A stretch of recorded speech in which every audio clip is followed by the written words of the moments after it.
जोहार नमस्कार। हम हैं महावीर। सिल्ली रांची जिला के सिल्ली प्रखंड में महायज्ञ अनुष्ठान चल रहा है। बाबा दीनदयाल जी आए हुए हैं। कथा रात्रि बेला चलती है। पूजा अर्चना का संगम है। इस आम के चारों तरफ पेड़ लगे हुए हैं। मंदिर है। सरना सनातन का अनुष्ठान चल रहा है। हिंदू सरना सनातन की ओर से, ग्रामीणों की ओर से ये हर वर्ष आयोजन किया जाता है। बाबा जी, आपका नाम क्या हुआ? बाबा आपका नाम जगत गुरु वनांचल धर्म पीठाधीश्वर स्वामी दीनदयाल जी महाराज, काशी। बाबा, इस तरह का गांव क्षेत्र में हर वर्ष होते आता है आयोजन। काफ़ी संख्या में श्रद्धालु आते हैं आप लोग को सुनने के लिए। कितना देखें, हम तो कोई पहली बार इस क्षेत्र में आए नहीं हैं। आज 340 वर्ष से इस क्षेत्र में आना जाना है। बढ़ जाइए ना। और प्रतिवर्ष हमारे सानिध्य में यहाँ यज्ञ होता है। प्रतिवर्ष छोटा आयोजन हो, बड़ा आयोजन हो। और इस क्षेत्र की जनता बड़ी ही जागरूक है, बड़ी ही धर्मावलंबी है और भक्ति भाव अनुराग से परिपूर्ण है। जिस तरह कहा जाता है कि नागा बाबा 1800 ईस्वी में अफगान खां आया, दिल्ली यूपी में शासन किया। प्रयागराज में भी आप कुंभ का मेला लगता है। आप लोग का अखाड़ा बाबा? हमारा अखाड़ा तो अग्नि अखाड़ा हुआ, जो सन्यासियों का अखाड़ा है। बाबा, एक बार हिंदू धर्म या देश में श्री चैतन्य महाप्रभु और आदि गुरु शंकराचार्य ने 4 अखाड़ा का निर्माण किया था देश में। काफ़ी धर्म संकट में होने के टाइम आप लोग नागा साधुओं लोग का योगदान देश में बहुत अधिक रहता है। आप लोग कथावाचक हैं, सन्यासी हैं। भारत में अभी सब कुछ ठीक है? सनातन धर्म देखो ऐसा है कि हमारे यहाँ 13 अखाड़े कुल हैं। पहले 13 अखाड़े थे, अब तो उसमें से कुछ 1-2 अखाड़े और बढ़े भी हैं। किन्नर अखाड़ा आदि 1-2 नए अखाड़ों का भी निर्माण हुआ है, लेकिन मूलतः 13 अखाड़े हैं। और आदि शंकराचार्य और चैतन्य महाप्रभु यह समकालीन नहीं है। आदि शंकराचार्य पहले प्रकट हुए हैं और चैतन्य महाप्रभु ने चारों पीठों की स्थापना नहीं की, आदि शंकराचार्य ने चारों पीठों की स्थापना की है। और जिस समय संपूर्ण भारतवर्ष में अशोक के काल में बौद्ध धर्म का प्रादुर्भाव हुआ, भारत ही क्या बौद्ध धर्म विश्वव्यापी हुआ, उसके बाद आदि शंकराचार्य का जन्म हुआ, जो मात्र 36 वर्ष तक की अवस्था तक जीवित रहे और जगह जगह शास्त्रार्थ करके संपूर्ण भारत भूमि से बौद्ध धर्म को समाप्त कर दिया और भारत के 4 कोनों पर 4 पीठ की स्थापना की, जिससे सनातन धर्म की रक्षा हो सके, संवर्धन हो सके। और जैसा आपने कहा नागा संप्रदाय, तो नागा संप्रदाय ऐसा है कि यह सनातन धर्म के सैनिक हैं। जैसे सेना में सैनिक की भर्ती होती है जी, जैसे हम लोग जगत गुरु हैं, तो जगत गुरु हैं तो हम लोग इनके सेनापति हैं। जितने भी जगत गुरु हैं, शंकराचार्य हैं, वो नागा दल के सेनापति हैं, राजा हैं। इनके आदेश पर ही नागा दल जो है आगे की कार्रवाई करता है। तो मूलतः यह सनातन धर्म के सैनिक हैं, रक्षक हैं। जिस तरह से बाबा 12 वर्ष आपके चेला भी हैं, शिष्य भी हैं, 12 वर्ष करते हैं। उसके बाद उनका पहले माता का, पिता का पिंड दान करते हैं, खुद अपना पिंड दान करते हैं, तब सन्यासी के भेष में आते हैं। ऐसा है कि सबके साथ वह परंपरा नहीं है। साधु बनने के लिए कोई माता पिता का पिंडदान, अपना दान नहीं करना है। वो लोग करते हैं? नहीं, कोई नहीं करता है। हम जो बता रहे हैं आप सुनो, वो सन्यासियों के लिए परंपरा है। साधु समाज में जो सन्यासी बने, जो दंडी स्वामी बने, और दंडी सब नहीं बन सकते हैं जी। दंडी केवल ब्राह्मण कुल से उत्पन्न जो साधु हुए हों वही दंडी बन सकते हैं जी। और वह भी माता पिता का श्राद्ध नहीं करते हैं।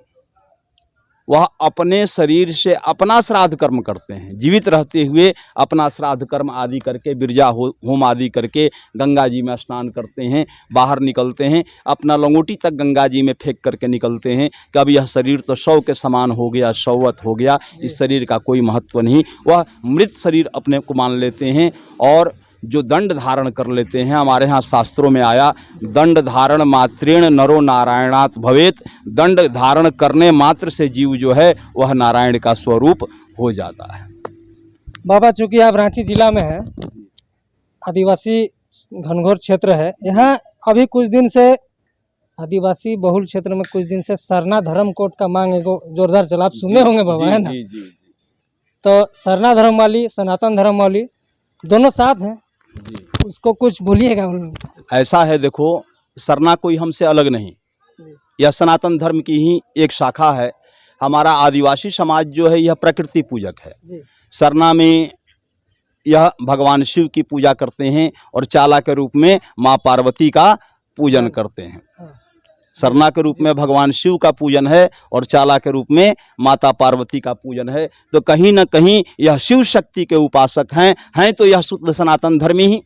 अभी आप जाओ गुमला क्षेत्र में, झारखंड के ही सिमडेगा क्षेत्र में, तो वहाँ टाना भगत होते हैं। हाँ, तो महात्मा गांधी का अनुयायी होते हैं। आपने देखा हो ना देखा हो, यह भी आदिवासी समाज से ही बिलोंग करते हैं। हाँ, और हम आप सनातन धर्मियों ने हिंदुत्व की पहचान सिखा रखना छोड़ दिया है, लेकिन आज भी टाना भक्तों के सिर पर आपको एक एक हाथ की शिखा दिखने को मिल जाएगी। और आज भी वह किसी के हाथ का छुआ हुआ पानी तक नहीं पीते हैं, शुद्ध सनातन धर्म के नियमों का पालन करते हैं।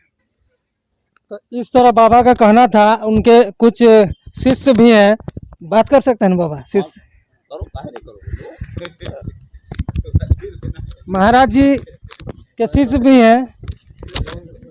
कुछ इस तरह का आयोजन प्रतिवर्ष होता है, यज्ञ का, भगवान का, श्रद्धालु को आप लोग कथा भगवान के प्रति बताते हैं कि कृष्ण प्रेम किए, कृष्ण मथुरा गए, फिर एक राजा कहलाए पूरा संसार में। कुछ इस तरह हमारे श्रोताओं को बताइए आप। सबसे तो 4 युग, सबसे पहला सत्य युग आया। सत्य युग में आदमी को सत्य ही सिखाया जी। उसके बाद आया त्रेता। त्रेता में जब सत्य यानी जन्म लेने के बाद उस आदमी को चाहिए मर्यादा। उसके बाद मर्यादा पुरुषोत्तम राम जन्म लिए मर्यादा सिखाने के लिए। जब मर्यादा सीख लिया तब उसके बाद तो भाई युग का परिवर्तन भी होना चाहिए और साथ में प्रेम भी होना चाहिए ताकि जिंदगी आगे बढ़े। इसलिए प्रेम सिखाने के लिए कृष्ण का जन्म आया जी। उसके बाद तो हम लोग अभी कलि युग में हैं। आप लोग तो खुद देख रहे हैं कि कलि युग का क्या कथा है। ये तीनों का मिला जुला भी कथा चल रहा है इसमें कलि युग में। अच्छा बाबा, एक राजनीतिक सवाल है, थोड़ा सा बोल दीजिए। नुपुर शर्मा एक,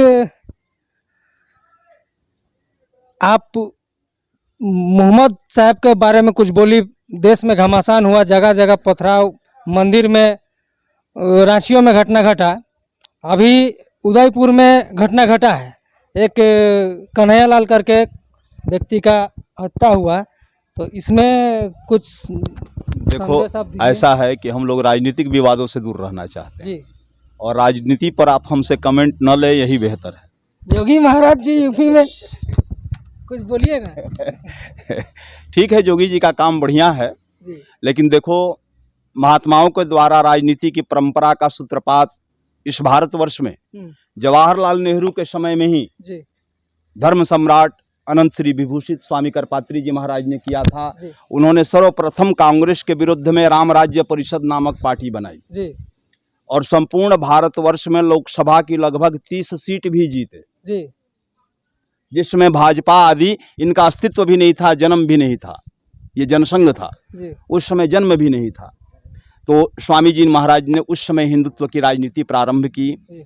उस काल में भी हम लोग देखे, हमारे गुरु जी जो थे शिव चैतन्य ब्रह्मचारी जी, वो अखिल भारतीय राम राज्य परिषद के सचिव थे और संपूर्ण भारतवर्ष के प्रचार मंत्री भी थे जी। तो हम लोग भी उस कार्यकाल में बहुत घूमे, बहुत धर्म प्रचार प्रसार का आदि का कार्य किए। लेकिन 1983 में धर्म सम्राट स्वामी करपात्री जी के निधन के बाद धीरे धीरे राम राज्य परिषद पतन की ओर चला गया, धीरे धीरे समापन की ओर चला गया और जनसंघ जो है यह जनता पार्टी के रूप में परिवर्तित हुई, बाद में फिर भारतीय जनता के पार्टी के रूप में परिवर्तित हुई। और स्वामी जी का जो हिंदुत्व का बेस था, जो सनातन का बेस था, उसी पर आज भारतीय जनता पार्टी जो है वह हिंदुत्व की राजनीति कर रही है। राम मंदिर भी बना दिया बाबा, बन ये रहा है। राम मंदिर देखो सभी जनता के सहयोग से बनाया, किसी व्यक्ति विशेष ने या पार्टी विशेष ने नहीं बनाया। ठीक है, बाबा का कहना था कोर्ट के द्वारा देने के बाद मंदिर प्रारंभ हो रहा है। आप चला है बाबा का? जी। आपका नाम बाबा? बालाजी तिवारी। कुछ बता दीजिए संस्कृत में श्लोक बाबा जी का। गुरुर्ब्रह्मा गुरुर्विष्णु गुरुर्देवो महेश्वरः गुरुर्साक्षात् परं ब्रह्म तस्मै श्री गुरुवे नमः। अखण्डमण्डलाकारं व्याप्तं तेन चराचरं तत्प्रसन्नतमजं नित्यं तस्मै श्री गुरुवे नमः। देखिए, सत्संग आने से गुण होत, सत्संग जाने से गुण जात। साधु संत के साथ, बाबा लोग के साथ रहिएगा तो कंठ में माँ सरस्वती बैठती है। आपका कंठ में सरस्वती माँ का विद्यमान हो चुका है। आपका स्वर बहुत अच्छा है। जी धन्यवाद। बाबा जी, आप चला अभी कितना दिन पहले बने? 4 साल हो गया। 4 साल। जी ठीक है, तब बाबा बहुत बहुत धन्यवाद आपको, आप हमारे चैनल पर समय दिए।